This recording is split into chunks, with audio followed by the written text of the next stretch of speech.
Good day, everyone. This is your coach Harold, your fitness coach. Outdoor today. And so, time check. Ngayon ay gusto ba?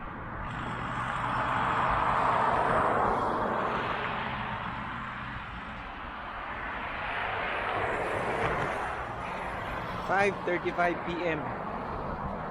Walking.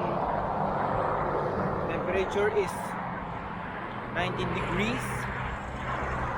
Today, gagawin ko lang ay walking dahil kahapon nakapag outdoor trail na tayo, trail run sa Gatineau.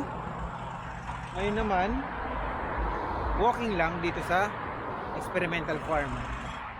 So makikita nyo dito sa gilid ko farm, then farm ulit sa kabila. Ayun, test ko rin tong test ko rin tong ano ba to, DJI Osmo Action. And harvest time for the farmer people here. So diba,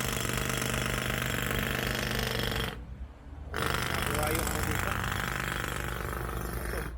bridge or sewage system. So testing the DJI Osmo Action Cam, Osmo Action 1. And so test natin to kung gaano siya ka-stable, gaano yung audio, gaano yung video. At saka ngabit nga pala natin dito nung nabili natin ay na-swap kahapon lang, ay naka-ND filter. Hindi ko alam kung ano yung outcome ng pero ang resolution nito ay 4K 30 FPS. Ayun, try ko muna siya ngayon ng walking, at sa susunod na makapag outdoor activity ulit ako, try ko naman siya ng running. So ngayon ay dinala ko yung ating drone para mamaya try ko magpalipad habang naglalakad. Hindi ko lang alam kung saan ako mag-uumpisa. Dito siguro kasi walang tao. Yan, hindi ko alam kung saan ako mag-uumpisa mamaya. Ay, sarap tumakbo ngayon kasi mahangin, malamig. Tapos kahit tirik yung araw ngayong 5:30, medyo mataas pa siya kung makikita nyo. Ayun, medyo mataas pa yung araw sa time na 5:30 PM. Parang kung sa Pilipinas to mga nasa 4, ganun siguro yung niya. Pero dito 5:30 na, mataas pa rin. So level niya siguro yung 4 PM natin sa Pilipinas. Okay, so dito sa sa experimental farm, sobrang cool.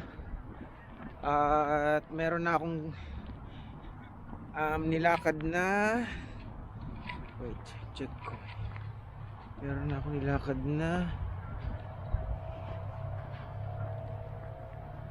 kalahat, 30 miles, 0.30 miles. Ayan, so 0.30 miles. Nakaka 8 minutes walk na ako.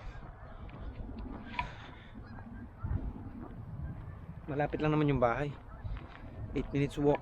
So ito ang pinaka accessible at magandang spot para gumawa ng mga lakad at kung ano na pa mga activity.